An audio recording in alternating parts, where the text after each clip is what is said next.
It's about 8:33 here on the East Coast. Jim Warren is on your screen. He's in Chicago this morning. Mr. Warren, we started off this morning talking about whether or not, this is based on The Economist magazine, the event this weekend is going to be an inspiring event or whether it's going to be a parody of democracy, that being the vote in Iraq. What do you think it's going to be? Well, it could be a mix of the two, Brian, and hi from a cold and windy Chicago this morning. I think for the White House, as they've now signaled, any vote will be seen as a victory. But I think to a lot of folks around the world, particularly in the Middle East, I just got off the phone with a friend in Gaza who works for the United Nations. This will be seen as a put-up, as a sham orchestrated by the United States. I think that's unfortunate, but I think that's the reality. Mr. Hitchens? No, I mean, I'm not going to split the difference. It's extraordinary that there's an election in Iraq. If you run into Iraqis around town, which I have done, or hear from Iraqis by email, and Kurds as well, which I do every day practically. Haven't been there for a bit, but it's all the difference in the world. It's a night and day difference. They can't believe their luck. They can't believe they're having a say in the future of their own country. The fact that it's being made so horrifically difficult by a Muslim Nazi, Mr. Abu Musa al-Zarqawi, who was imported into Iraq by Saddam Hussein before the overthrow and is now the baptized, if that's the word for it, it's the wrong word obviously, the anointed leader of Al-Qaeda in the country, has announced that he's not just against this election, he's against all elections on principle. Elections, he says, are blasphemous and profane, a filthy Greek import into the purity of the Muslim world. Well, you couldn't have it more plainly delineated than that, and I have no difficulty choosing what side of the line I'm on. Jim Warren, a lot of our callers said, well, the media is going to decide whether this is a success or not, and you don't have to agree with that, but in your opinion, what will people have to say to make it a success? I'm not sure what the question is, Brian. What will the media have to say? What will people like? Well, let me try to be more articulate. I apologize. It's early out here. When the dust clears over the weekend and the voting is finished, what will have to have happened to make it a success? Well, I mean, for the White House and for folks like my good friend Christopher, with whom I just flat disagree about this, the mere fact that one today is having, for instance, in Rosemont, Illinois and Skokie, Illinois, folks going to the polls, I think in one of 4 or 5 places in the U.S., is a symbol of a clear, unequivocal victory. I simply flat disagree with Christopher because I think that the broad spectrum of historical evidence suggests that social transformation cannot be imposed by external force. For sure, it can bring a degree of order, but the evolution from the distinctly traumatized society that Iraq was to one of stability and coherence has to come from within. And I would just quibble, and Christopher's been there and I haven't, I would just quibble about how to interpret the manifestations of what is going on now. I do not think they are ones necessarily of a democratic culture. I just simply don't think those can be imposed by external force. When the election's over, who will be the leaders that emerge, in your opinion, from what you know? Can I just Yep. not make it seem as if I duck Comrade Warren's challenge? Right. If Iraq had been left to rot the way it was, if the Saddam Hussein regime had been allowed to, as it were, collapse naturally, or implode, which is actually what was happening to Iraqi society, then everything would look like Fallujah by now. The people waiting in the wings were the people like Zarqawi, who were going to try and take over. There was already in existence an organization called the Fedayeen Saddam, conveniently named to symbolize the fusion of Baathism with jihadism. There would have been civil war, and it would have drawn in the neighboring states, opportunist interventions from Turkey, from Saudi Arabia, from Iran, at the minimum. It would have been a nightmare, a black hole. It would have been worse than Congo is now. The intervention that we made, I think, came too late and was too little, but it saved us from very, very, very much worse. So I think it's precisely to the contrary of what Jim has said. as with the American Revolution and France, there's a certain minimum of force that's needed before anyone is going to pay attention. If it wasn't for French troops, no one would ever have heard of Thomas Jefferson. Sorry to say, but it's a brute fact. There'll be many other comparable cases. To your direct question, if the vote goes roughly as we think, namely if the Sistani list, or Sistani-backed list, wins, and especially among the Shia, and if the Patriotic Union of Kurdistan, which is running in tandem with its rival party, well, there'll be a very heavy turnout in northern Iraq too, also does well. I have been told that the nicest rumor I've heard from Baghdad this week is that the Shia will invite Jalal Talabani, the Kurdish leader, to be the president of Iraq. All the Kurds are Sunni, by the way. Well, not all, but most of them are. And then the prime minister might very well be Ahmed Chalabi, who's had a fantastic comeback in the south. Has been campaigning very well, in company with Sunni politicians, by the way, in Shia areas, and who has also good contacts with the Kurds. He's a possibility. And then there are a number of Sunni figures who could be offered other important posts. But the first thing that the Iraqis I'm talking to want to do, if they win, is to show that they don't want a triumphalist sectarian regime. Now, this is extraordinary when you consider the provocation they've been operating under. You could be killed just for being Shia in Iraq at the moment. And Mr. Zarqawi denounces the majority religion of the Iraqis, who are not his fellow countrymen. He's a Jordanian thug import. We're going to as heretics and scum. We're going to the phones shortly. Mr. Warren, what would your reaction be if Mr. Chalabi ended up as the prime minister?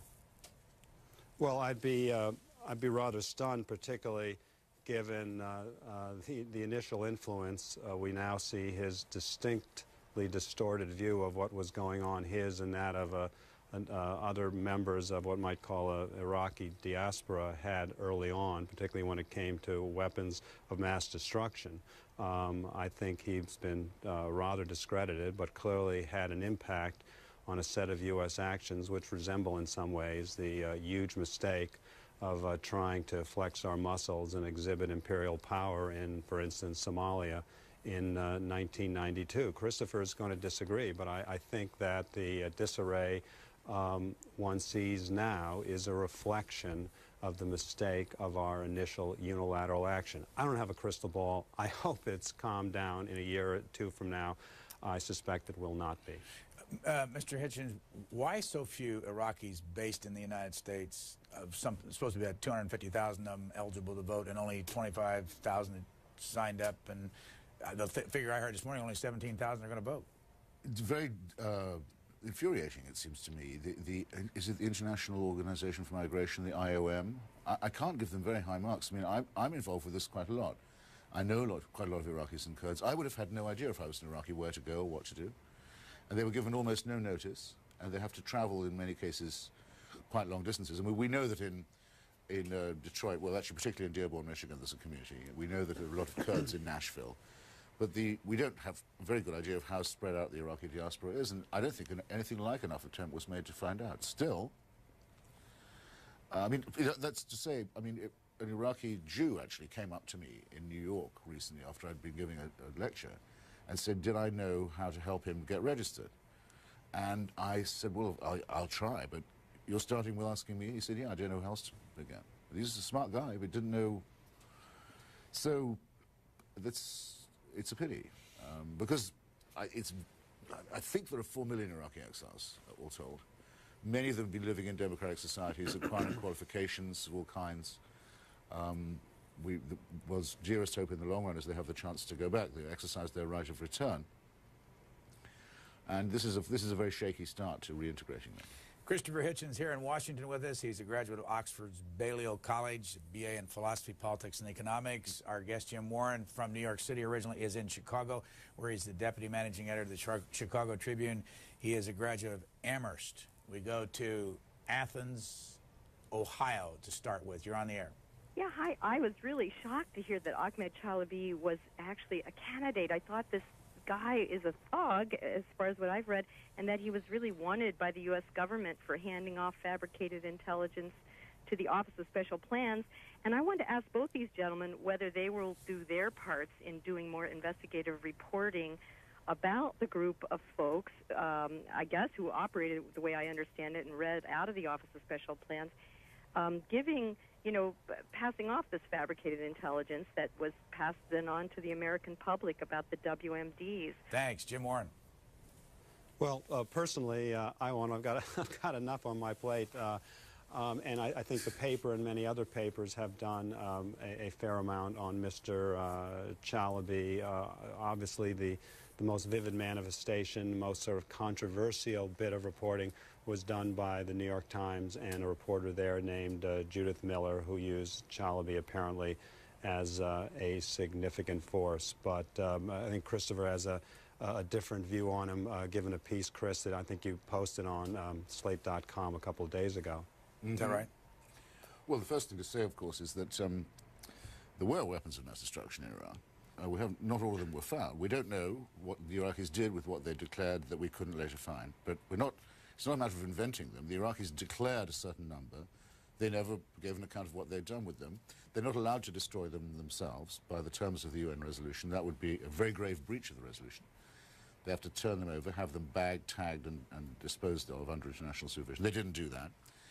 They kept on with their policy and strategy of concealment. Since then, we've found, which the inspectors would never have found, the elements of a nuclear centrifuge in the garden of Dr. Mahdi Obeidi, who led the American forces to it, buried in his own garden, he being Saddam's chief nuclear physicist. We've found the evidence of Saddam Hussein trying to buy missiles off the shelf from North Korea as late as March 2003, just before the intervention, going onto the international black market that's been partly exposed, by the way, by the intervention, as was the Libyan and Pakistani network exposed by the intervention. There's a great deal of non-proliferation, a good consequence from the invasion, in other words. And then if you look at the Dwelfer report, which you have to do, you'll see really alarming stuff about chemical and biological warfare and the elements that were discovered of it. So that's the first thing. The second thing is the CIA, which has got everything wrong in Iraq from start to finish, had made a crude attempt to frame Ahmed Chalabi recently as an Iranian spy. Totally failed. He's pursuing a lawsuit in the United States against the false charge against him of embezzlement in Jordan. I think he might very well win that lawsuit. And he's gone, by dint of extreme political skill and courage, to being very nearly the public face of the Sistani list. Greenville, South Carolina. George Bush supporter, good morning. Good morning. How are you, C-SPAN? Fine. What do you have to say? Well, your guest from the Tribune made an interesting comment at the beginning. He sort of inferred that the Iraqis need to do more, if not necessarily just overthrow their own government without our help, and that's their role.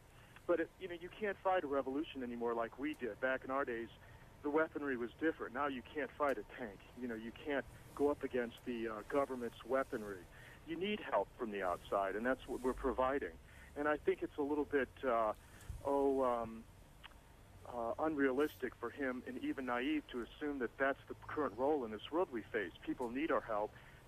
We've freed millions of Shiites, millions of Kurds from this guy who is raping all the resources from the people and sticking it in other people's pockets and keeping all the oil resources.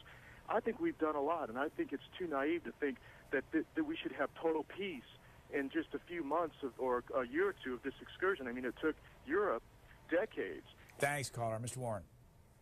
Well, again, I just think the broad spectrum of historical evidence suggests that you can't impose social transformation by external force. I also think that whereas I might stipulate to some of Chris's chronology of what Saddam was up to, I think history will suggest that he was in a far weaker state than we realized, but the evidence of that was there. It was reflected in the increasing brutality. It might have led us to be a little bit more imaginative in dealing with an array of forces within the government and to try somehow to patch up relations with the broader world, in particular via the UN, and have somehow a larger, more multilateral force there. I think the way it is now with just us, history suggests that's not going to work. And when it comes to, how we treat minorities, I think particularly on a week in which we're celebrating the 60th anniversary of the liberation of Auschwitz. Chris mentioned the Nazis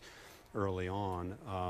That one has to remember that one big test of democracy is how it treats its minorities. And I think the jury is definitely out on what's going to play out as far as that goes in Iraq. Hold your thought, Mr. Hitchens. Let's get Washington, D.C. in here. You're on the air.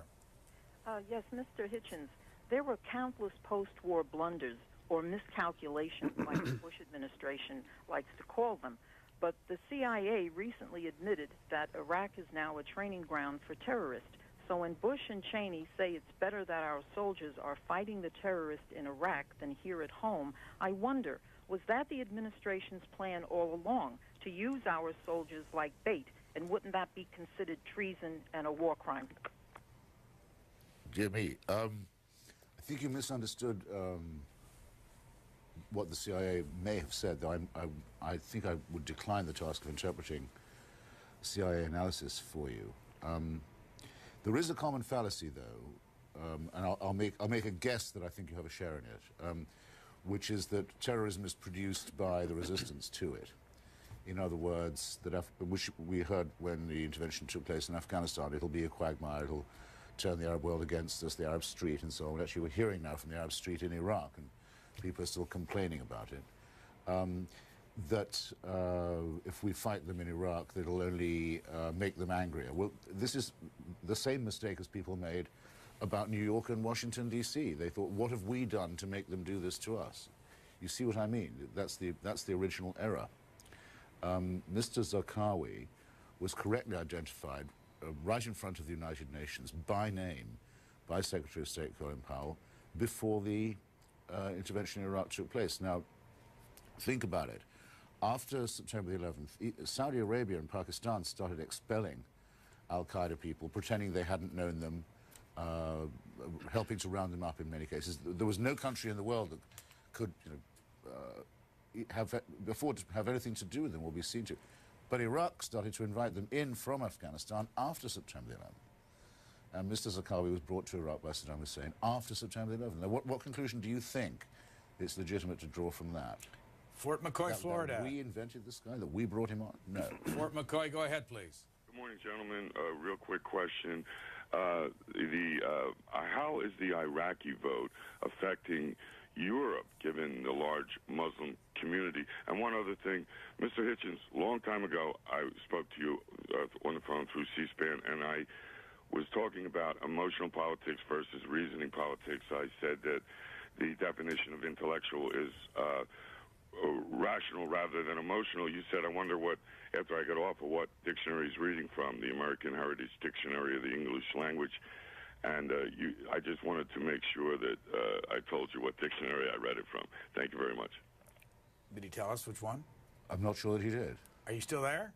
It was. I'm telling him that he asked after I got off. He said, which dictionary?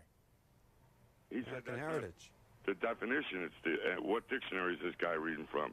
So I'm telling him the American Heritage. Okay, I thought you. I'm not even sure what word is being defined. I'm sorry. Rational, I think. I wonder if that was really me. It doesn't sound like the sort of question I would ask. Mr. Warren, what about Europe? Well, I don't know. Tell me how many folks are going to be voting there. I mean, obviously, a lot of what's going to be playing out in Iraq with the elections and the aftermath will be seen in a wider Europe through the lens of a distinct anti-U.S. hostility. And I think, unfortunately, here's where I probably also part company with Christopher. I think that's the way it'll be seen throughout the Middle East. I think the elections will be seen as an American show. I think they'll be seen as a sham. They'll be seen in Gaza and elsewhere, again, through the lens of an anti-American view, and they will not have the sort of cleansing, irresistibly, irretrievably cleansing and liberating impact that the Bush administration hopes. So what's it going to take if you're right? You know, they're supposed to write a constitution and then have elections later on in the year and all that. At what point would the Europe or any place else believe the situation if it turned out positively in Iraq? Well, at the point, presumably, that you'd have all the manifestations of a truly democratic culture that was born from within and not imposed. I'm not going to discount the possibility that I'll be proven wrong. I just think that history underscores the virtual impossibility of imposing all this by external force. Will there be folks in Europe and elsewhere who will never buy into the possibility that the preemptive invasion was a masterstroke, yeah, I mean, that's the case. But, you know, for millions around Europe who are simply antagonized per se by our actions, I think most of those will never be convinced. No, that's probably true. I mean, one isn't going to expect to get praise from Al Jazeera either, but there have been notable comments in Arab media, print media, by influential Arab commentators saying, look, the only two elections that are happening in our world present are among the Palestinians and in Iraq, and both of these are, so to speak, enabled by the United States or by foreigners. You know, what does that make us? What can we stack up against that?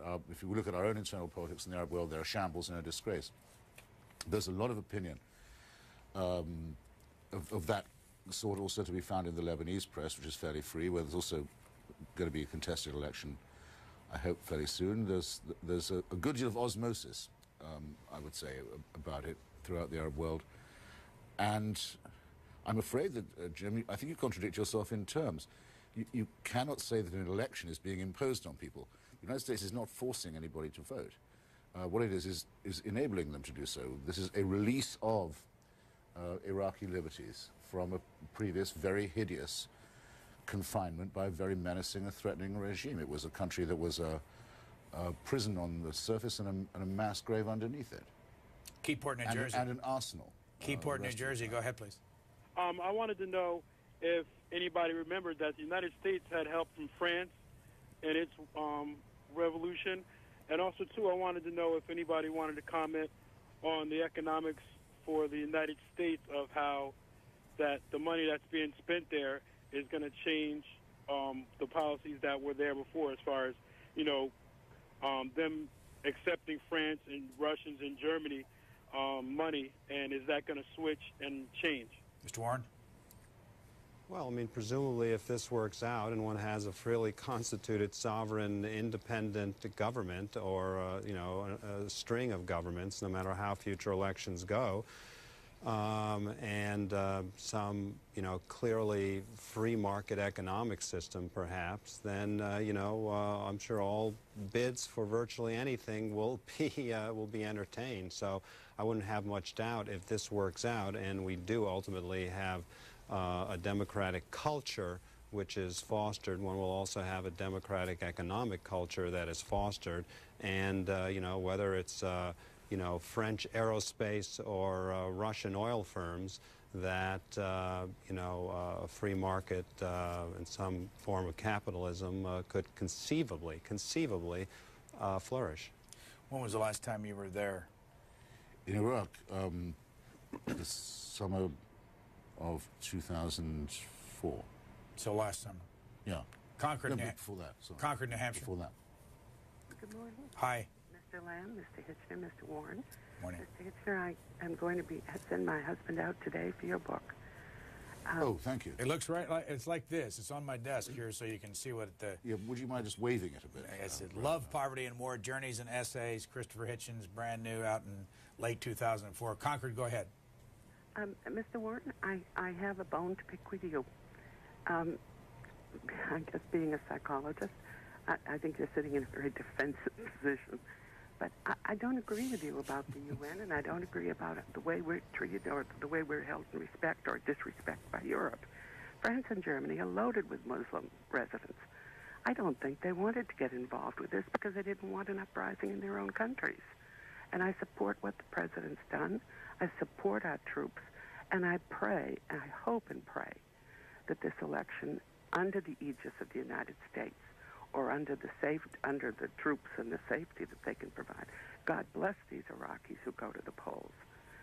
That's my comment. Thank you very much. God bless C-SPAN. Well, now you've made me so unalterably self-conscious here. It's difficult enough being in the presence of Mr. Lamb and Mr. Hitchens, but now I think I'm going to have to change the positions of my arms and legs, lest you be proven correct. But here. it appears you can't do that, though. Watching you right there, you still have your arms folded like that. Did you realize you were in a defensive position?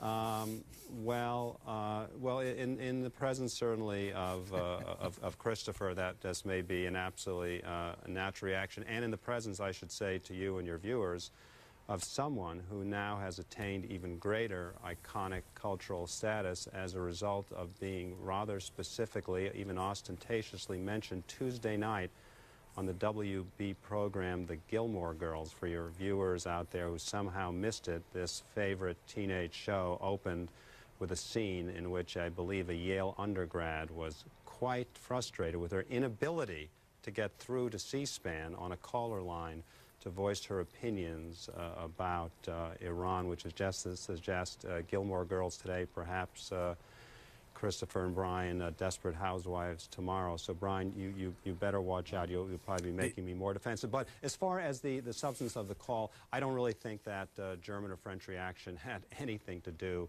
with any anxiety over internal, domestic disruptions as a potential result of supporting the U.S. What's the situation in France? Roughly how many Arabs are there, Muslims, and what is Mr. Chirac really doing, in your opinion? I think Mr. Chirac's policy was that of a clientele relationship between himself and Saddam Hussein. Went back a long way. Was a family business. I mean, he used to have Uday and Qusay Hussein to come and stay on their holidays in Paris. He helped build Saddam Hussein a nuclear reactor, knowing what he wanted it for. Very firm friends, and certain money would have changed hands as well, because that's the way Mr. Chirac does business.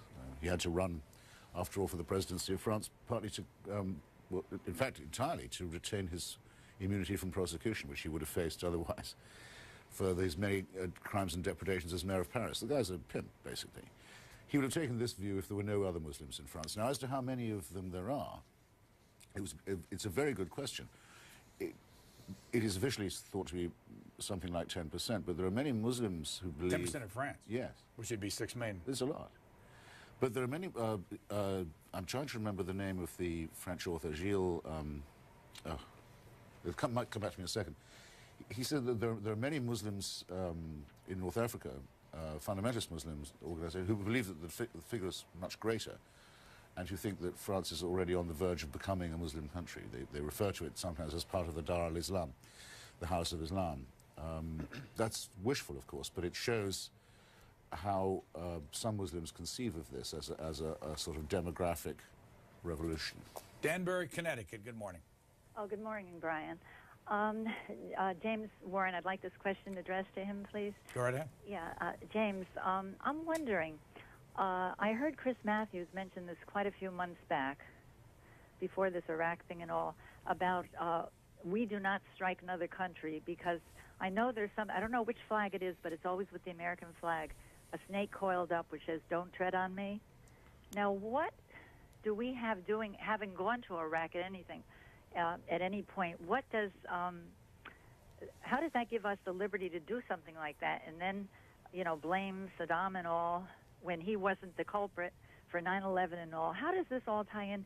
And is there anything in the Constitution that could back this up, saying that, Bush can be impeached because of doing this, that he did go against this, which is very important, "Don't tread on me," which is a symbol of the Americans, and it's on that flag. I asked the person that screened me. He didn't know, so I don't know which flag that is, but I know it's a snake. It's very important. Would that have any correlation in getting Bush impeached because of the action he took, which was certainly unjustified? And Brian, may I ask you something? Certainly. I see all these magnets support our troops and all. Well, I went to a meeting and I found where I could get a magnet, bring the troops home now, which I let backslide, and I didn't do it because of the holidays, and I'm getting 2 of them now. I was wondering, and I won't do this, but I was going to ask you, can I give this number out in case anyone else wants to? Because all I see is support our troops, support our troops. Sure. I'll give it out on the air if you'd allow me. Go ahead. Thank you, Brian. It's area code 212, which is New York City, 868-5545. I'd like to see those on the cards, because I think it's high time that the troops are brought home now, because this war was certainly unjustified, and Bush should have been impeached long ago. Thanks. Do you know what flag she's talking about? Yes, it's an early flag of the American Revolution, and I have a feeling it was designed partly by Benjamin Franklin. It's sort of a pretty impressive-looking water moccasin or some kind of tough snake, and it just underneath says, "Don't tread on me." And Mr. Warren, it was a very early colonial revolutionary slogan. do you want to respond to our caller, Mr. Warren? Well, on the subject of possible action against the president, I mean, one perhaps could argue that if Mr. Hyde of Illinois and his merry band could find it justified to bring articles of impeachment against someone for oral sex in the White House, that, hey, why not for something like this? But the practical reality, the political reality is there's no chance in the world that it would happen. And as far as bringing the troops home, I think the difficulty in the position that some folks like myself have in being very critical of the invasion, thinking it was wrong-headed, thinking that it will not attain the goals that the Bush administration and people like Christopher hope. The problem I have right now is, okay, so what do? Do you bring them home now? I think that would be disastrous. I think the double-edged sword that people like myself face is that at this point we can't afford to fail. I personally wish we could somehow convince a much broader force via the UN to come in, but they seem to be shell-shocked for a bunch of reasons and nervous about coming in, seeing the escalating violence. But I think at this point the impact of our pulling out would be disastrous. Jim Warren with the Chicago Tribune in Chicago this morning, and Christopher Hitchens, who writes for Vanity Fair and Slate.com, here in our studios. They'll both be with us for another 55 minutes. Benton, Arkansas, you're on the air. Hello? Yes, sir. I wanted to ask this, okay? Now, in this plan of the Constitution that they're going to draw up, is it going to give rights? I mean, what I mean is it going to allow the voice of Christianity to be spoken freely? The voice of Muslims to be spoken freely? The voice of Jewish people to be spoken freely without the fear of being killed? Mr. Hitchens? Very interesting question. I mean, you would hardly know from most of the coverage of Iraq that I can't tell you exactly. It's between 3 and 4% of Iraqis are Christians, usually Nestorian or Chaldean Christians. It's a very ancient form of Catholicism, and may well be the oldest Christian community in the world. And certainly the earliest biblical footprints are to be traced in Iraq. And there's a tremendous contribution made by Iraqi Christians to the life and culture and architecture of the country, and many, many respected Iraqi citizens. There's been an attempt recently to blow up their churches and intimidate them, try to drive them out of the country, as was done to a very large number of the Jewish people of Iraq in 1947-48 as a kind of tit-for-tat for the expulsion of the Palestinians by the Israelis from their homes. Actually, in 1947, there were more Jews in Baghdad than there were in Jerusalem. It was a very, very old center of Jewish life. Now, the draft constitution that Iraq was drawing up before the terrible outbreak of violence in the declaration of the state of emergency did have entrenched guarantees for Christians, yes, and it was beginning to discuss whether or not Iraqi Jews who'd been dispossessed and expelled from the country would have the right of return. In fact, that was one of the things that began the aggression of people like Muqtada Sadr and Abu Musab al-Zarqawi, was exactly the claim that crusaders and Jews were being indulged by the new transitional authority. DeSoto, Texas. Good morning. Hey, how you doing, Brian? Good. All right, Brian. Good to hear from the A-team again. I think you're a very great, real good commentator. And one thing, I'm kind of new to Washington Journal, but I'm glad I didn't know anything about this during the Clinton impeachment era, because it would stress me out a lot. But one thing I just want to do, I just want to defend Mr. Warren on the lady said that he had his arm folded. Lady, he's in Chicago. Give him a break. It's kind of cold out. And Mr. Hitchens, you know, I agree with you a lot on certain things, and you know, but you've been like a pit bull with Saddam Hussein, and I know you're gonna always try to get him. And one thing about it, after spending $1 trillion and losing thousands and thousands of soldiers' lives, we just, you know, we all in. It's like poker, you know. Once you done called and raised, and you know, you can't fold because you all in now. Thank you, gentlemen. Have a great Friday. Mr. Warren, there's your philosopher protecting you from DeSoto, Texas. It's my arms being folded are clearly an act of self-preservation amid the meteorological onslaughts here today. Is it really that cold out there?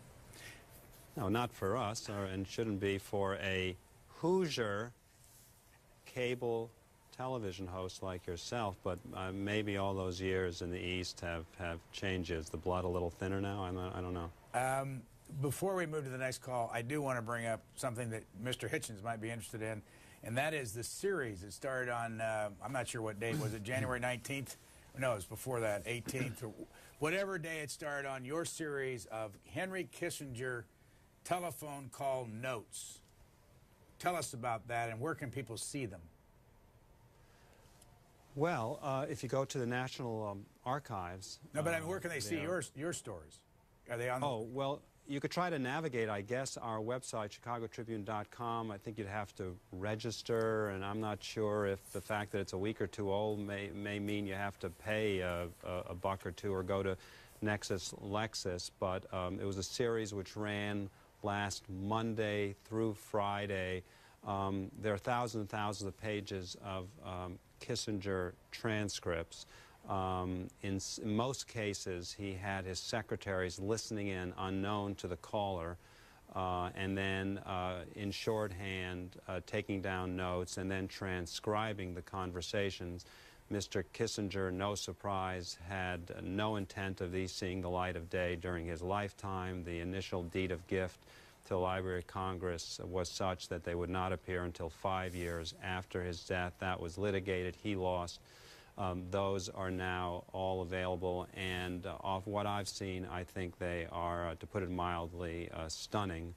As Chris knows, because he's been very solicitous to me on this subject in the past, I've spent a lot of time listening to Nixon phone conversations, and I think my first sense in looking at hundreds and hundreds of pages of Kissinger's own transcripts is that they provide a much better, much more nuanced, and not more in any way flattering sense of the gentleman than one receives in his phone conversations, which his boss, Mr. Nixon, taped all those years. But last week, the difficulty for me was figuring out how, for a daily newspaper, you divvied this stuff up. So I decided to open with a couple of parts on the astonishingly, depressingly incestuous relationship that Mr. Kissinger turns out to have had with the elite of the Washington media. Those conversations, or some of those conversations, with everyone from Joseph Alsop to Barbara Walters, ran last Monday and Tuesday. And then there was a part related to a, at the time, very prominent United States Senator from the state of Illinois, a moderate Republican who was a dove during the Vietnam War and was much disliked by Kissinger and Nixon. That was Senator Charles Percy. Then, I believe last Thursday, was what I considered almost stomach-turning series of conversations involving Mr. Kissinger and genocide in Pakistan in the year 1971, where the U.S. government, despite the clear, unequivocal warnings of its own diplomatic staff in Dhaka, turned the other way because of practical, pragmatic considerations involving the then covert entreaties to China, which was using the military dictator Yahya Khan, General Khan, in Pakistan at the time. I know Christopher has spent a lot of time on rather unseemly aspects of Mr. Kissinger, particularly involving the overthrow of the Allende regime, but Chris, some of this stuff on Pakistan back in late 70, early 71 may match that in some ways. And then finally, I ended up with a lighter, arguably more frivolous set of conversations. Mr. Kissinger clearly was exceedingly attentive to the powers that be in Hollywood. There are lots of conversations with those folks, and in advance of the coming to Washington of the then head of the Soviet Union, Leonid Brezhnev, his top priority, it seemed, was to somehow find Brezhnev copies of U.S. Western movies, including ones with John Wayne dubbed in Russian. So he was working the phones to various big shot producers in Hollywood on our time, trying to find Westerns dubbed in Russian. So it's a grand buffet of the life of Henry Kissinger that is found on these transcripts, which he did not want us to see, certainly not right now. Go to chicagotribune.com to find them. We're talking with Jim Warren and Christopher Hitchens, Waldorf, Maryland. Thanks for waiting. Go ahead, please. Good morning, gentlemen. My name is Brian, and I'm active duty Air Force, and I just have a couple of comments. I haven't been to Iraq yet, but I know airmen, soldiers, and Marines that have been there. And I want to remind the lady from that wants to get the sticker about bring the soldiers home or whatever, that all of us are volunteers, and the majority of servicemen and women that are over there, a big majority, we are proud to be there. This was a slam dunk, as Mr. Tennant said.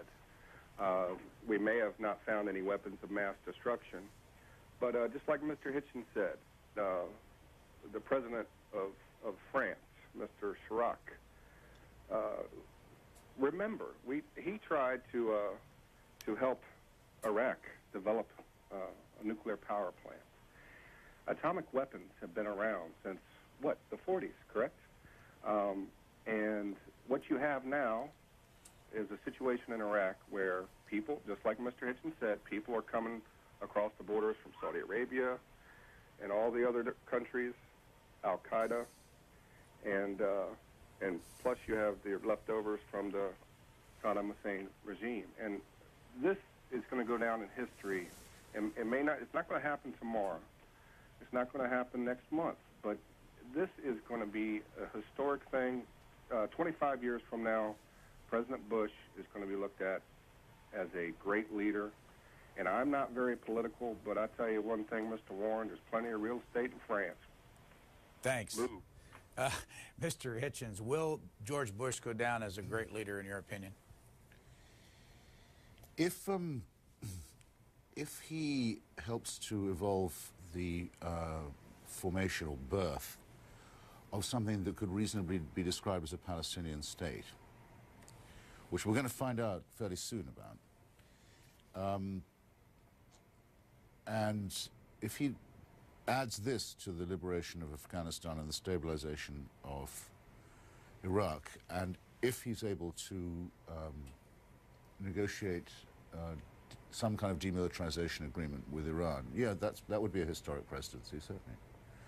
And it's within his grasp. It's possible. It's thinkable that he could do that. Chicago, you're on. Hello? Please hang up and try again. Chicago, are you there? No, for some reason or other, we got a cross line. LaSalle, Michigan, you're on.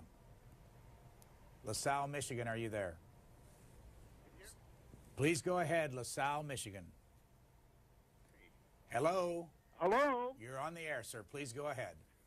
Thank you. I was hearing you the whole time. I'm sorry. I wasn't hearing you, and so there's something going on downstairs. Go ahead. Yeah, to Mr. Warren, I'm sorry to gang up on you here, Mr. Warren. You mentioned a little while ago in this segment, bemoaning the fact that we didn't get enough cooperation from our allies in the United Nations, and we now know that the French, the Russians, the Germans were all in cahoots with Saddam Hussein under the auspices of the Oil for Food program, making fortunes, making untold amount of money, while the people of Iraq were suffering and being essentially ripped off from the money that was supposed to benefit them. Now, this is what mystifies me about the American news media. There's no way that a Republican president, in my opinion, can win with you guys, no matter what he does. He's damned if he does, and he's damned if he doesn't. and the oil for food program is not being investigated by people like you in this country, and it's probably one of the biggest scams that has ever been perpetrated on people in the history of this planet. Thanks. Mr. Warren. Well, first of all, as far as sort of being allegedly dogmatic and the president being damned if he does or damned if he doesn't by that supposedly evil liberal media elite, which I represent, working for a newspaper that has not endorsed a Democrat for president since Horace Greeley ran. Let me just say that I agree with Christopher's analysis about how Bush will be looked at in history if he's able to pull some of these things off, particularly a Palestinian state. As far as the oil for food program, I think the caller's rendition is a distinct caricature that has been fostered by folks on the political right and many of the facile United Nations bashers. The absolute unequivocal reality of that program is that of all the thousands and thousands and thousands of contracts that were signed and approved, every single one of those contracts were inspected by two members in particular of the UN Security Council, Great Britain, and more than Great Britain, the United States. We knew every single thing that was going on with that oil for food program. So to sort of suggest that this was something run amok and we didn't know about anything, we had our reasons for looking askance at what undoubtedly was some level of corruption. But we'll still have to do, I think, a fair amount of analysis. We'll see what Mr. Volcker, the former Treasury Secretary, says about all that. But sort of lost in this is the United Nations, the U.S. government's complicity in the program. If there were unseemly matters that went on, if there were folks getting, oil in ambiguous fashion, you better believe it that we knew about it. Well, who is the we there? I didn't. You didn't. Well, we in this case would mostly. It doesn't sound as if, from what you say, could have known either. I mean, the fact that it's a very widespread scandal with a great deal of complicity doesn't, it seems to me, minimize it so much as maximize it. And remember, we're talking about very important elements here. While Iraq was being starved and beggared, and various intermediate clients were being enriched, an underclass was being created in Iraq, something that they hadn't had before, a sort of lumpen, miserable, starved, frightened, uneducated layer of people, of course, who are now, in many ways, the easy prey for the fanatics, the cause of much of the woe of the country. I mean, this is really important stuff we're talking about. There's 12 years thrown away of Iraqi life and history and poisoned, which we're now having to clean up. I think probably the worst element of American foreign policy was the period when it had sanctions plus Saddam Hussein. Millinocket, Maine, good morning for Christopher Hitchens and James Warren. You're on the air. Yes, Brian, thanks for having C-SPAN here. And I just wanted to make a comment that the man that just called up recently about that it's an all-volunteer army and that he was speaking for everybody. I just was wondering that if he thinks that there's going to be really a better outcome now that we're in Iraq, and that if they think that the government is going to be a legitimate government. That's my only question. I think he's tuned in a bit late. I think we've done that. I don't want to do it again. Well, let's go to Bowie, Maryland, then. I'm sorry. Go ahead, Bowie. Thank you, and I appreciate the discussion this morning. I wanted to say that I understand Mr. Warren's point about history not bearing out the ability to impose democracy from outside, but I was wondering how he might reconcile that with World War II and what was done with Germany and Japan, which clearly weren't democracies before we went to war with them. And maybe if Mr. Hitchens can provide some perspective on that as well, I'd appreciate it. Well, I already said... well, okay, you go first, Jim. No, go ahead, Chris. Well, I had already said that the name of Thomas Jefferson would never have been heard if it wasn't for the French military intervention in the war in North America. So just that for a start, you make a perfectly good point, not just about Germany and Japan, but also most of the countries of Eastern and Central Europe. redeemed from fascism by force. I can't actually think of very many cases where there's been democracy without some kind of foreign intervention precipitating or enabling it. So you're pushing an open door with me. Mr. Warren? I just think apples and oranges, preemptive invasion versus the incursions in various other nations by Adolf Hitler. I don't think it's an apples to apples comparison. Miles Honeycutt of Alexandria, Virginia. Will the news media lead with the death toll on January 30th or the voting percentage? Will it be 20 dead in Iraq as Iraq votes, or will it be Iraq votes with 10 million votes and with violence of 20 million dead? Who decides with the media to run with freedom first or with death? Mr. Warren. Interesting question. I think we may cop out and go with what we in the newspaper business call the double-barrel lead. So I think we could have an amalgam of the two. But I do not doubt that high up in those stories, no later than a second graph, will be the death toll, if there is one. Hudson, Florida, good morning. Yes, sir. Good morning, gentlemen. It's my belief that this war is, this election will be an American sham. And I believe that the root cause for this war was the oil. And it's still the oil. If America was really interested, or George Bush was really interested in human rights, we'd be doing something in Saudi Arabia, which is one of the most repressive regimes in the world. Caller, let me ask you a question. We don't get that much oil out of Iraq, so how do you figure on this? Well, because it's control. Most of the known oil resources in the world are right there in so you think it's Iraq. a future decision? You think it's a calculated decision inside the White House to go for the future? Correct. Is it for personal? Is it for personal reasons or for political reasons? Both. Both. So the people that are money, and money is power, and I don't think human rights has anything to do with it, or very little to do with it, because if it did, then we wouldn't support people like Saudi Arabia and Egypt. I mean, what are we going to set up in Iraq? Go back to your premise though about the personal and power. Do you think the people that run the country sit around and say, if we make a move and spend $200–300 billion over in Iraq, we will benefit, our pocketbooks will get fatter? Is that the way it works? Well, I think that's the primary motivation, not only personal, but we want America to have that oil, to control that oil. Thanks. Mr. Hitchens, you start. Oh, God, well, if you want to talk about blood for oil, that would be the UN Oil for Food program, I suppose. I mean, I've got a slightly tired of this sort of moveon.org type argument. There is a reply, though, that would take into account what you think is the double standard.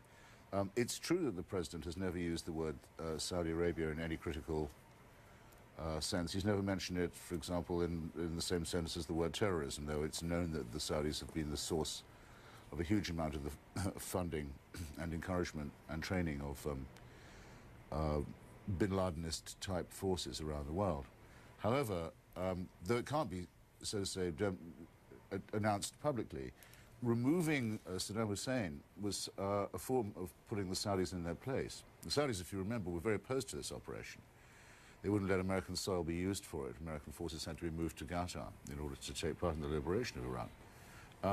And if Iraq's oil industry is recuperated, which we very much hope it will be for the sake of the Iraqi people, it'll be quite a blow to to Saudi Arabia's existing monopoly in the region.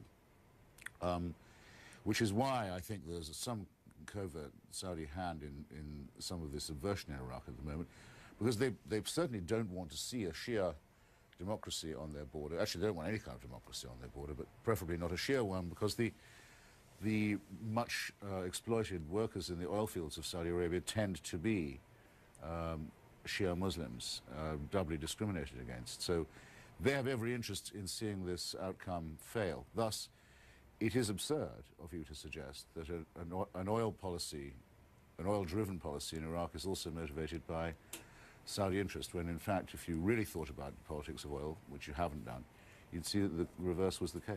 Mr. Warren, do you have anything to add? Well, there's a pretty interesting piece in the January-February issue, the current issue of Foreign Affairs magazine, an array of articles on the Middle East, one by Dennis Ross, the fairly well-known chief Middle Eastern troubleshooter during the Clinton era, a guy who I think by his admission met something like 500 times with Yasser Arafat. And it underscores I think the grotesquely obvious that securing the flow of Middle Eastern oil has always been, remains a central tenet, central priority of U.S. foreign policy. Was that the reason the Bush regime went into Iraq? I don't think so.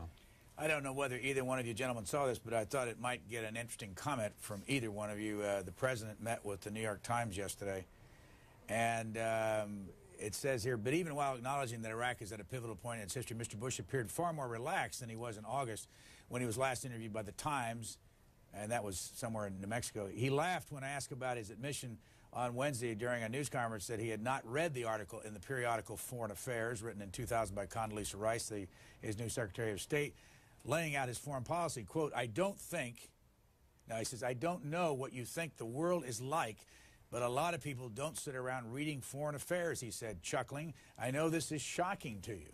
Are you surprised about that, Mr. Warren? Given the circulation of Foreign Affairs, no, I'm not. And but I mean, it is interesting to get those characterizations of sort of the new, more relaxed Bush. And why shouldn't he be? He's got job certitude for another 4 years. He's convinced that he is on a mission. His, I think, often troubling level of moral certitude is verging on stratospheric heights post victory over Mr. Kerry. So, and he's got in theory, a rather faithful Congress. We'll see what happens over the next 4 years. So he should be relaxed even when he enters the den of the evil Eastern liberal establishment press at the New York Times. 30 minutes to go. Atlanta, good morning. Atlanta, good morning. Mr. Warren. Yes, sir. Hi. Hello? Please go ahead, sir. Oh, Mr. Warren, earlier in the program, I believe that I heard you say that Saddam was a lot weaker than many people imagined, and I wondered if your implication was that he was about to fall from within, or there was a possibility of that happening. Because if that's what you said, it's the first time I've heard it. And thanks, caller. Fall with no, I mean I'm not. Yeah, no, I'm not sure that that'd be the first time. I mean, we'll have to see a few years down the road, but it's my sense that we may conclude that the obvious increased brutality that he was exhibiting toward his own people was a decided sign of weakness, and that we should have somehow worked with an array of internal processes within rather than unilaterally invade. As I said, I think we fell victim to the same mistake that we demonstrated in Somalia back in '92. We were talking earlier about Mr. Warren's articles on the Henry Kissinger notes on the phone calls. Did you write a book about Henry Kissinger? I did. What was the title of it? It was called The Trial of Henry Kissinger. And there was a movie that came out. And it was made into a documentary, which is called The Trials, just for very sake of variety. It's the case for indicting Henry Kissinger for crimes against humanity and war crimes. The reason I'm just looking at a transcript. One of the reasons this intrigues me is because the niece of the man that Richard Nixon and Henry Kissinger are talking about works at this network, and I wonder if she's ever seen this. A fellow named Charles Collingwood, who used to be at CBS, our own Eloise Collingwood is his niece. Yeah. Oh, yeah. But anyway, I'll just read you. This was you have in your article. Later that evening at 10:05, Kissinger spoke with Kissinger.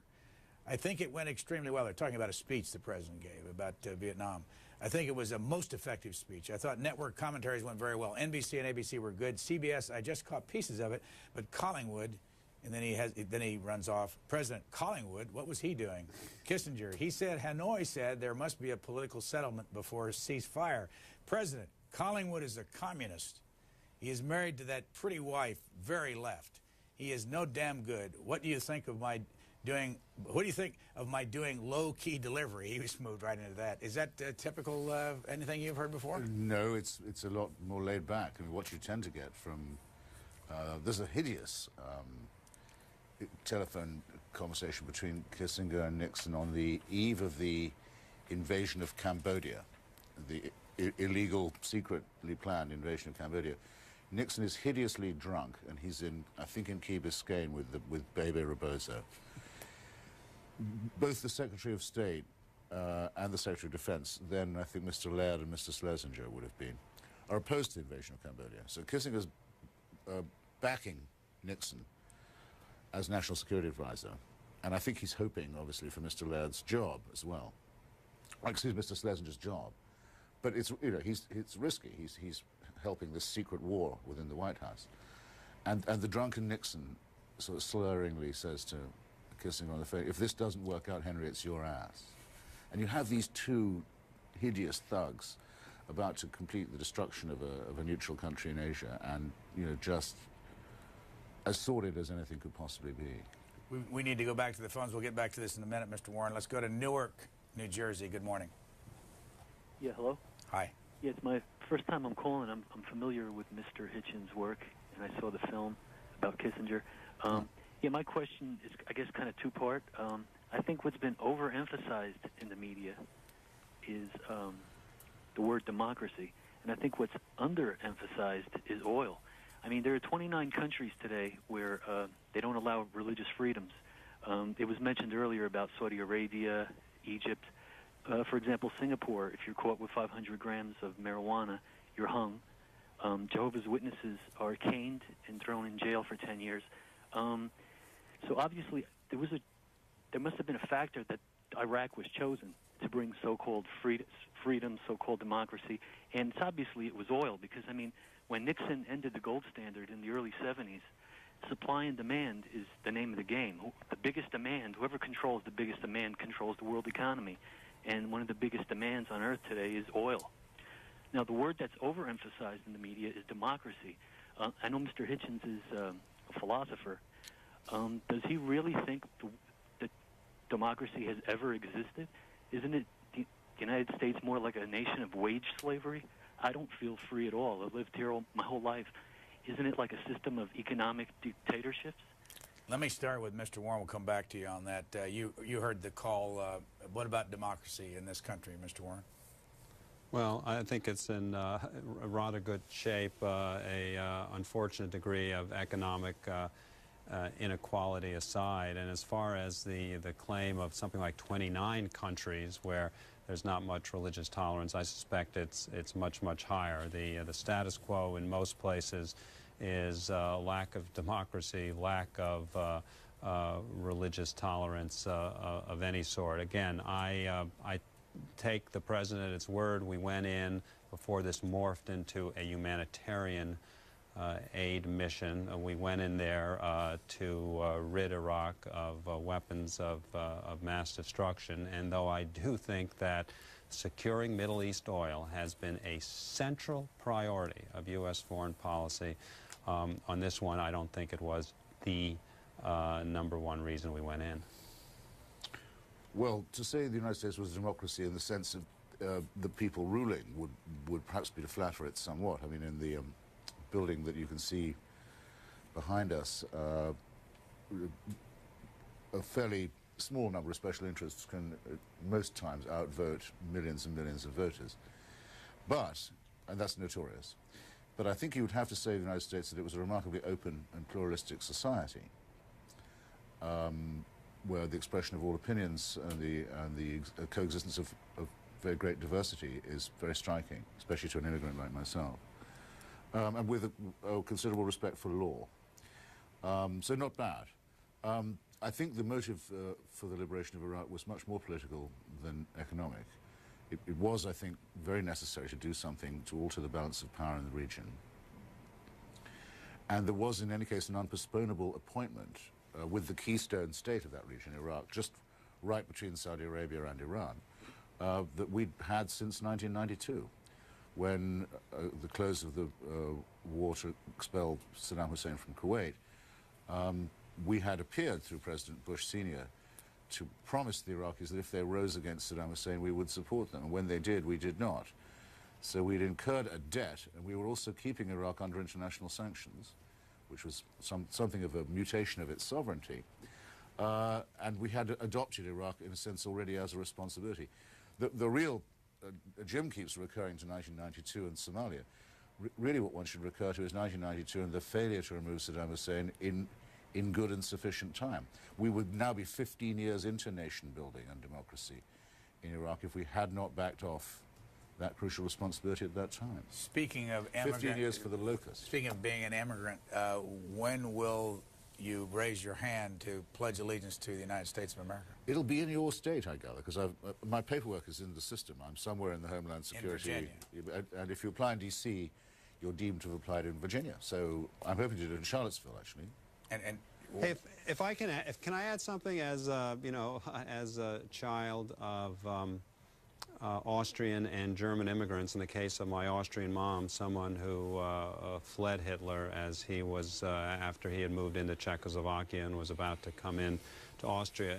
And something that bothers me about the last caller, there is a certain growing sort of conventional wisdom in the form of a certain angst when it comes to describing the current state of American media. In the building right there with you guys at 400 North Capitol in Washington, D.C., you have several other news channels, MSNBC, and most particularly the currently ascendant news channel, Fox. And there's all this trepidation about increasing numbers of ideologically driven news outlets. I mean, I tend to find this first rather salutary and ultimately a sort of back to the future example, a throwback to days when there were 50, 60, 70 years ago in cities like Chicago, there were 6, 7, 8, 9 newspapers. I think the homogenization and centralization of media, which we have seen over the last 40, 50 years, has not been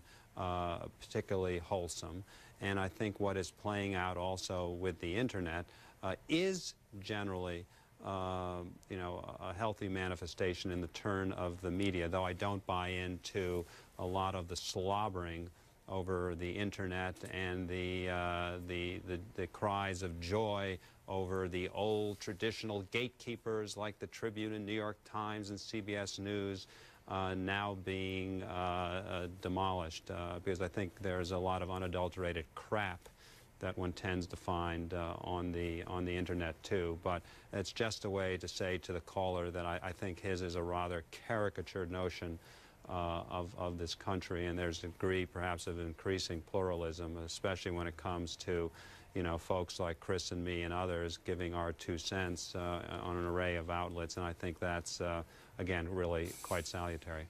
Sour Lake, Texas, you're on the air. Hello. Thank you very much for C-SPAN, and thank you, James Warren and Christopher Hitchens. Wanted to particularly compliment Christopher Hitchens and tell him I will certainly go out and buy his book.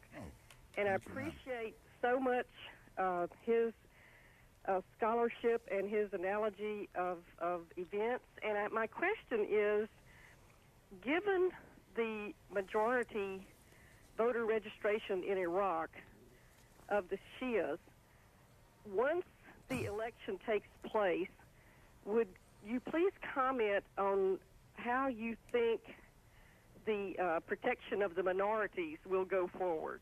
Thanks. Yeah. Well, we touched on this earlier, and I hope others who may have noticed that will forgive me if I repeat myself a little bit, but the contacts that I have at any rate with the Iraqi National Congress and the Shia, so-called Shia list, lead me to think that they're very well aware that there's a danger of them winning too big, if you like. They don't want to seem like a triumphalist or a sectarian party. They've made considerable efforts to reach out, as the saying goes, to those Sunni politicians who are willing to have a dialogue, and the relationship with the Kurdish minority in the north is very warm and very good. And remember that the Kurds are largely Sunni. There are 1 million Kurds in Baghdad, as well as many in the north. I mean, the thing I think is worth bearing in mind is this. When the press says to you, as it does every day, Iraq is divided between the Sunni, the Shia, and the Kurds, that's not really comparing like with like. I mean, the Kurds are not Arabs, but they are Sunni, for example. And it's a bit like in Bosnia, the press used to say it was the Serbs, the Croats, and the Muslims, once again only giving one people their religion. Beware of this, I would. I've never met an Iraqi who can't boast of, if he's a Sunni himself, of a Shia brother-in-law, say, or cousin, or perhaps a Kurdish uncle. It's very much more common than otherwise, especially in the cities, for that to be the case. This isn't a very hard and fast discrimination, in other words, and there's some reason for optimism that people can get over it and think like Iraqis, and think like Democrats. Anyway, the main point is this, and I don't want to sound starry-eyed about it, they have the chance to do that now. Politics is back in Iraq. Everything can be discussed.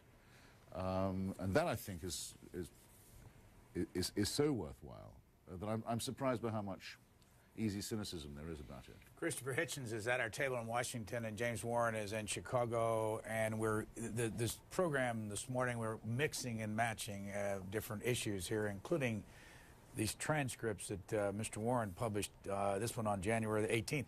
It's a discussion between Barbara Walters and Henry Kissinger, and I wonder, I'm going to read a little bit of, I just wonder, this was in 1973, and you say that here NBC's Barbara Walters, she's now with ABC, speaks to Kissinger about the parameters of an on-camera interview she desperately wants for competitive reasons.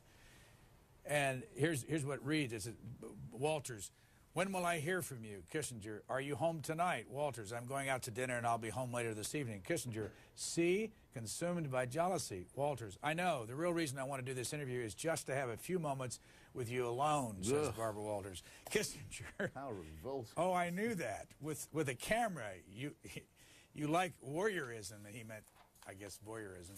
It's an accent thing. Barbara Walters, should I call you when I come home, or will you be sleeping? Kissinger, later in the conversation, now you know I'm going to be sitting there waiting. Walters, you're so full of baloney. How can you be so marvelous, so fantastic, so interesting, so brilliant, and so full of... That's the first question I'm going to ask you. Kissinger, oh, if you complete the sentence. Walters, laughter, I'm glad you're back. Kissinger, thank you, Barbara. Is this kind of stuff normal between... Is it? I mean...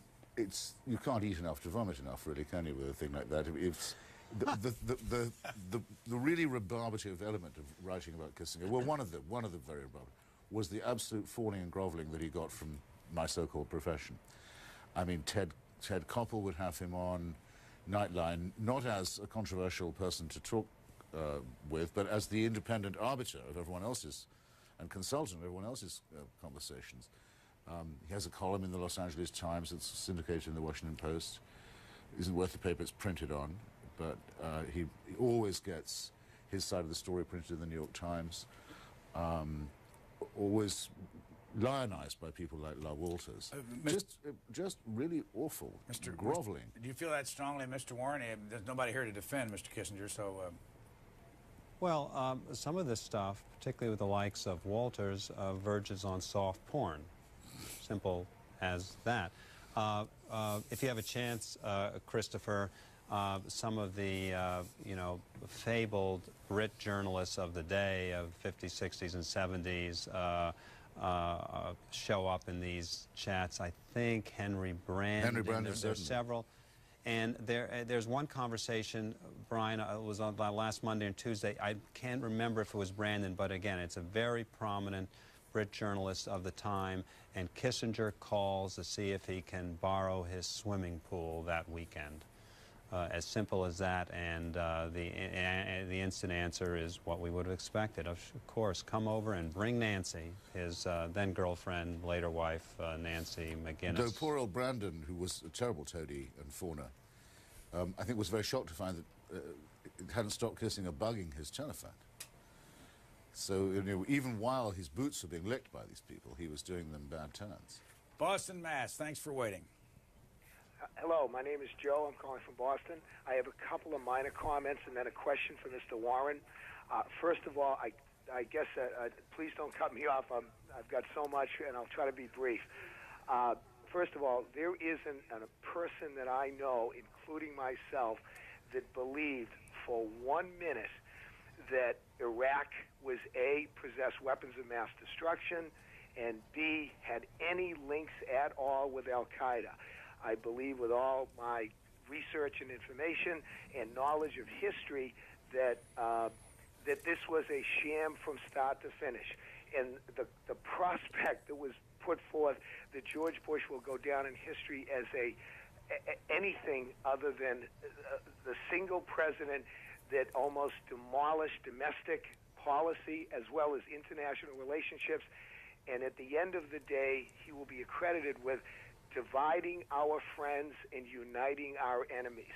And the question for Mr. Warren that I'd like to pose, if I could, is what is your reaction to the ongoing onslaught by the right-wing media that somehow the liberal press is in control of the message in this country? If you could address that, please, I would appreciate it. Mr. Warren.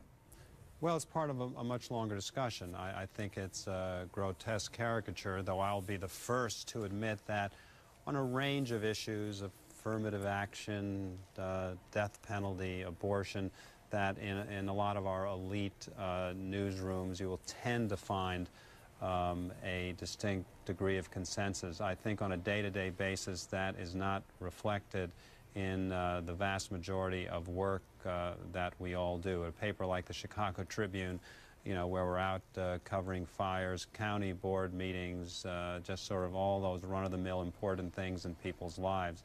I have a hard time seeing how the likelihood that one of our folks voted for Kerry impacts all of that. Has there been a similar consensus on certain issues among the broadcast networks? Yeah, I think there has been, but what I find a greater reality is what has been generally sort of a lack of diversity of opinion. I mean, if you take a look at what Christopher knows far better than any of us, you know, the definitions of the left in Europe, we're sort of poverty-stricken. One of the things I still laugh at is when one looks at some of the shout-fest shows on television, those folks who are sort of characterized as lefties, certainly by European and many other criteria, they would be at best, you know, sort of centrist to right. So again, I think it's a far more complicated matter. I think the caricature, nevertheless, has sort of taken hold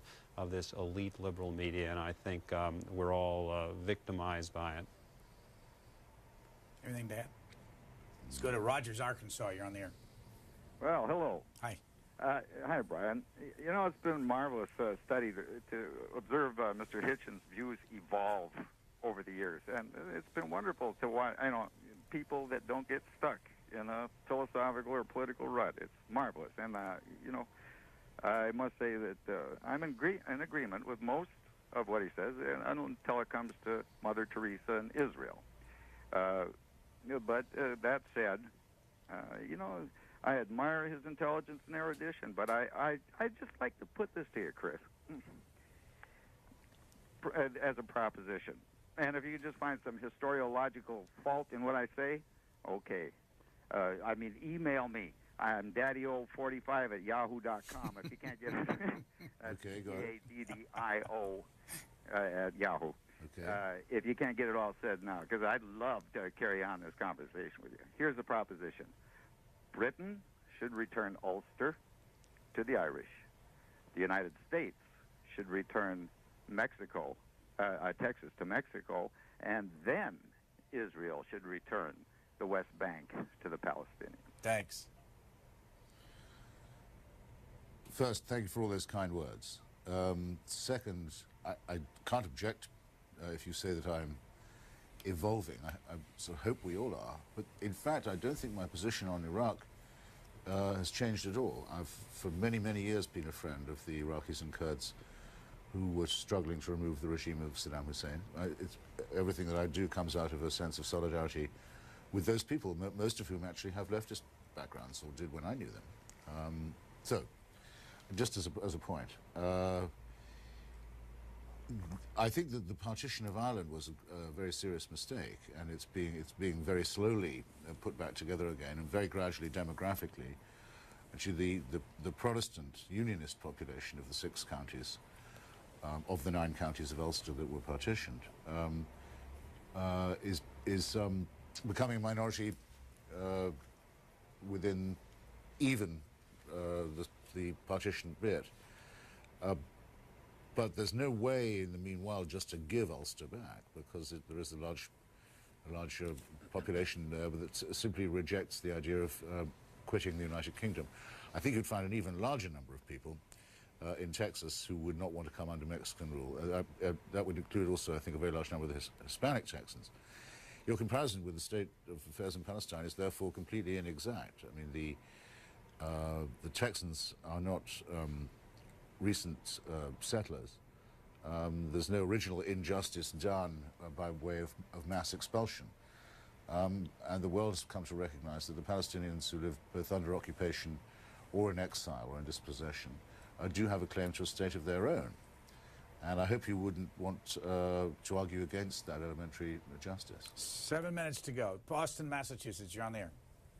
Good morning, gentlemen. Hi. How are we doing this morning? Good. I just would like to ask 2 questions. One, concerning security with the elections, how many... Caller, we have a bad connection. Can you work on that, or we're going to have to pass this time? Is this better? Yes. Is this better? Please go ahead. All right.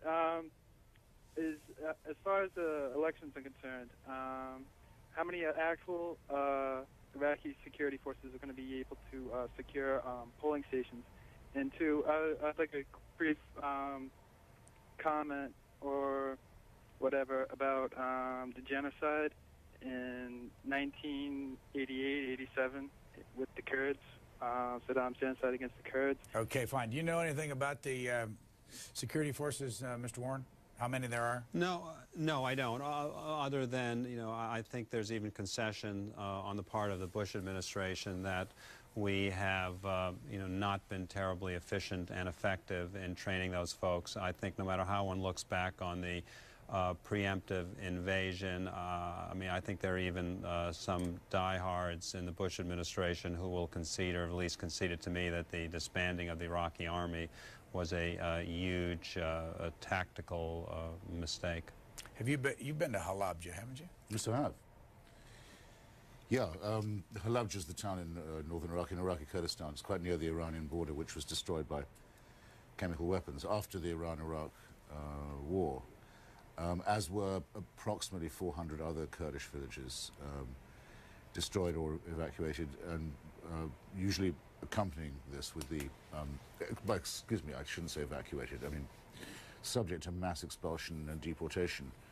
Many tens of thousands of Kurds are still missing from that period, though occasionally they turn up in mass graves. I think it does qualify as a genocide, because we have, from the captured documents of the Iraqi Ba'ath Party, a reason to conclude that the campaign that they called the Anfal campaign was a real attempt to erase the Kurdish population of northern Iraq. So it would meet the standard of prosecution under the Genocide Convention.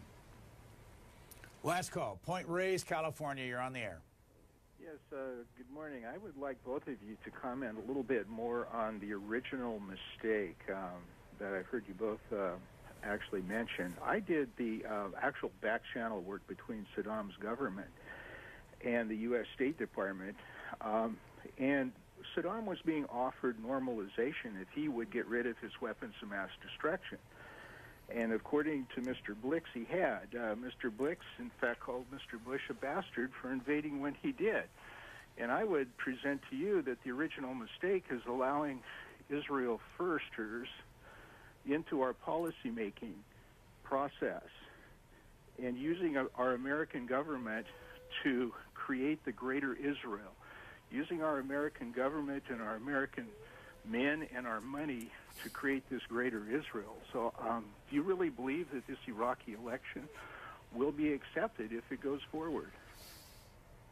I've just thought of something I meant to say to Daddy-O, 45, which is that if you like or don't like my stuff on Mother Teresa, you still might like the chapter I have in my book about testifying before the Vatican against her sainthood cause. You may think that's not much of an answer to the previous gentleman, but I think unless you give us your name, sir, we've no right to assume that you were involved in any back-channel negotiations between the United States government and Saddam Hussein's. Let me ask you on that. It was a rather quick change of subject to the Jewish question, I thought. Something shady. But let me ask you both about the Israeli Constitution. What you know about it is, we're talking about democracy in Iraq. Is it wide open in Israel that anybody that goes there they have freedom of speech? Can they participate in the system? Can they become citizens? And well, certainly if they're Jewish and if they qualify under the law of return. But they have to be Jewish.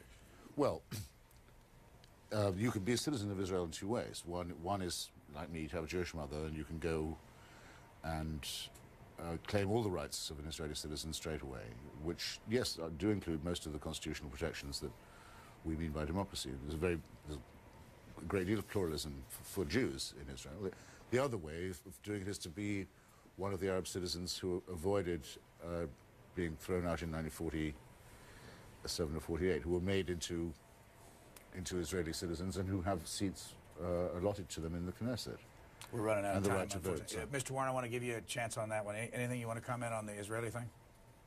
No, I concur with Christopher, and this is my final chance to say anything. I just want to tell you and your viewers that I hope you're not too modest in future days about the fact of your increasing cultural iconic status and having made it into the script of the Gilmore Girls the other night, Brian. I hope this results in a precipitous increase in the number of female teenage viewers and listeners to the Washington Journal. I think the only issue here, Mr. Warren, is, appreciate you mentioning the Gilmore Girls, but what were you doing watching the Gilmore Girls?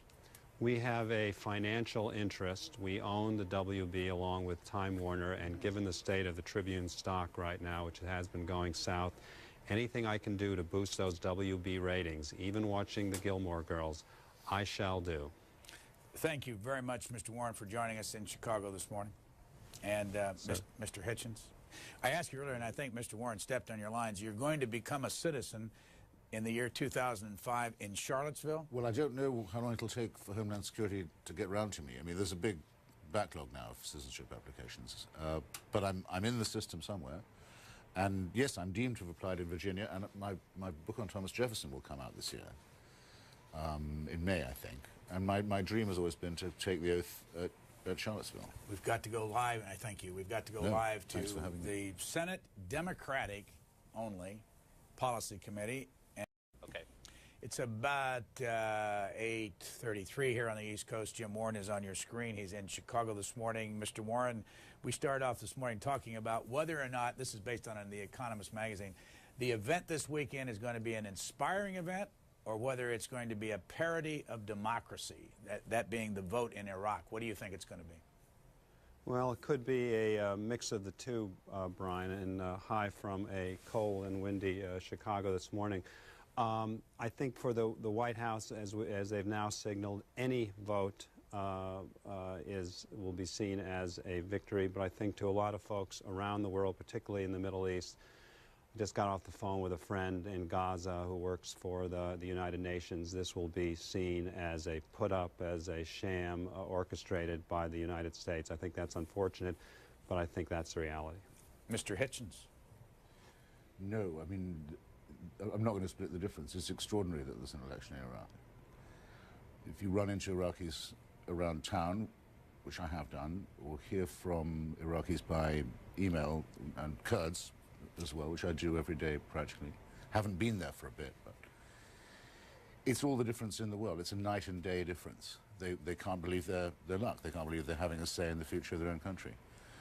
The fact that it's being made so horrifically difficult by a Muslim Nazi, Mr. Abu Musa al-Zarqawi, who was imported into Iraq by Saddam Hussein before the overthrow and is now the baptized, if that's the word for it, it's the wrong word, obviously, the anointed leader of al-Qaeda in the country, has announced that he's not just against this election, he's against all elections on principle. Elections, he says, are blasphemous and profane, a filthy Greek import into the purity of the Muslim world. Well, you couldn't have it more plainly delineated than that, and I have no difficulty choosing what side of the line I'm on. Jim Warren, a lot of our callers said, well, the media is going to decide whether this is a success or not, and you don't have to agree with that, but in your opinion, what will people have to say to make it a success? I'm not sure what the question is, Brian. What will the media Well, have I mean, to say? but What will people like? Well, let me try to be more articulate. I apologize. It's early out here. When the dust clears over the weekend and the voting is finished, what will have to have happened to make it a success? Well, I mean, for the White House and for folks like my good friend Christopher, with whom I just flat disagree about this, the mere fact that one today is having, for instance, in Rosemont, Illinois, and Skokie, Illinois, folks going to the polls, I think in one of 4 or 5 places in the U.S., is a symbol of a clear, unequivocal victory. I simply flat disagree with Christopher because I think that the broad spectrum of historical evidence suggests that social transformation cannot be imposed by external force. For sure, it can bring a degree of order, but the evolution from the distinctly traumatized society that Iraq was to one of stability and coherence has to come from within. And I would just quibble, and Christopher's been there and I haven't, I would just quibble about how to interpret the manifestations of what is going on now. I do not think they are ones necessarily of a democratic culture. I just simply don't think those can be imposed by external force. When the election's over, who will be the leaders that emerge, in your opinion, from what you know? Can I just not make it seem as if I duck Comrade Warren's challenge? Right. If Iraq had been left to rot the way it was, if the Saddam Hussein regime had been allowed to, as it were, collapse naturally, or implode, which is actually what was happening to Iraqi society, then everything would look like Fallujah by now. The people waiting in the wings were the people like Zarqawi, who were going to try and take over. There was already in existence an organization called the Fedayeen Saddam, conveniently named to symbolize the fusion of Baathism with jihadism. There would have been civil war, and it would have drawn in the neighboring states, opportunist interventions from Turkey, from Saudi Arabia, from Iran, at the minimum. It would have been a nightmare, a black hole. It would have been worse than Congo is now. The intervention that we made, I think, came too late and was too little, but it saved us from very, very, very much worse. So I think it's precisely to the contrary of what Jim has said.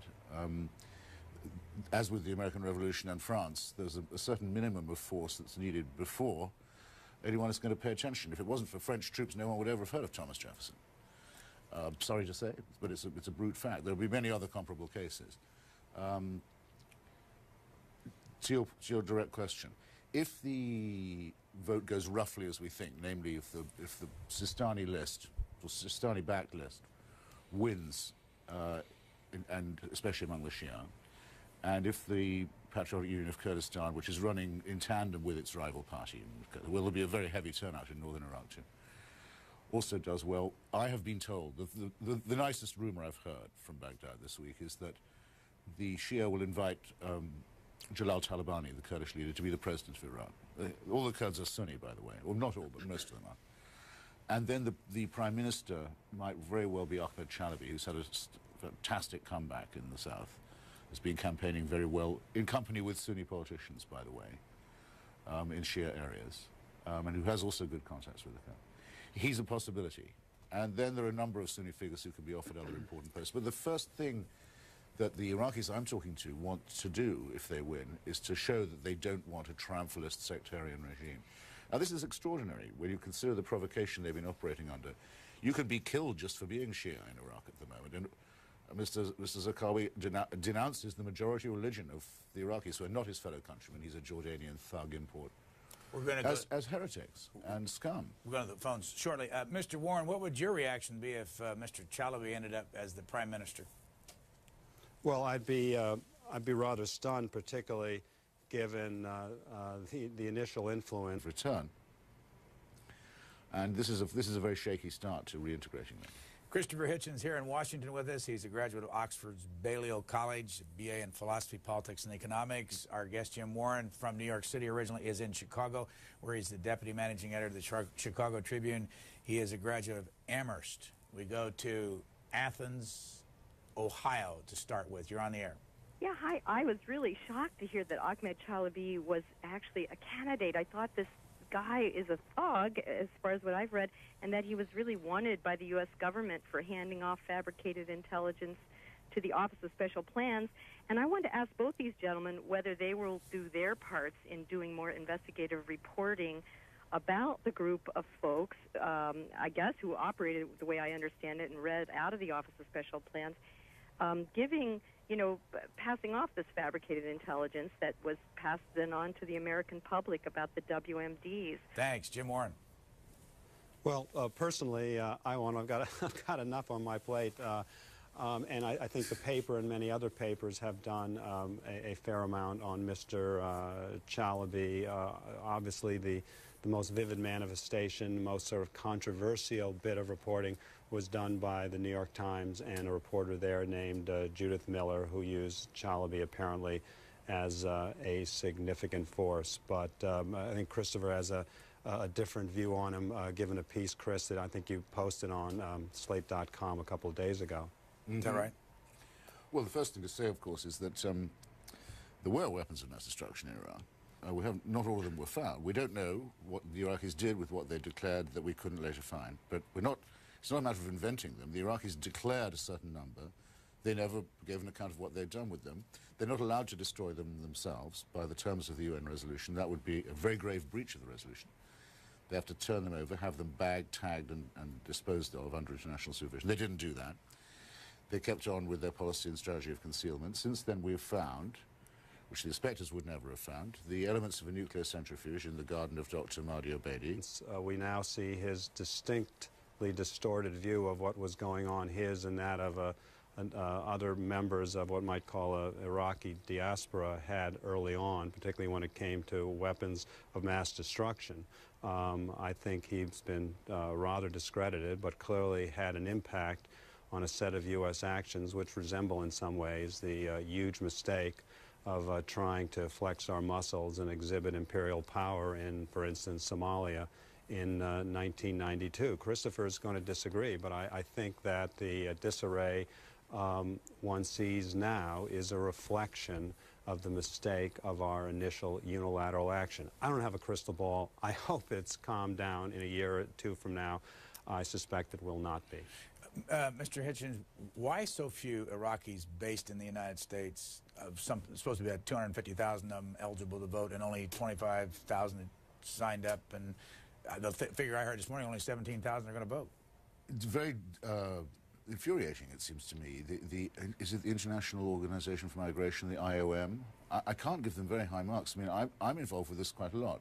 I know quite a lot of Iraqis and Kurds. I would have had no idea if I was an Iraqi where to go or what to do.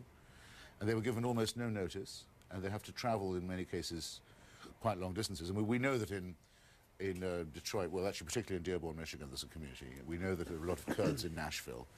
But we don't have a very good idea of how spread out the Iraqi diaspora is, and I don't think anything like enough attempt was made to find out. Still, I mean, that's to say, I mean, an Iraqi Jew actually came up to me in New York recently after I'd been giving a lecture and said, did I know how to help him get registered?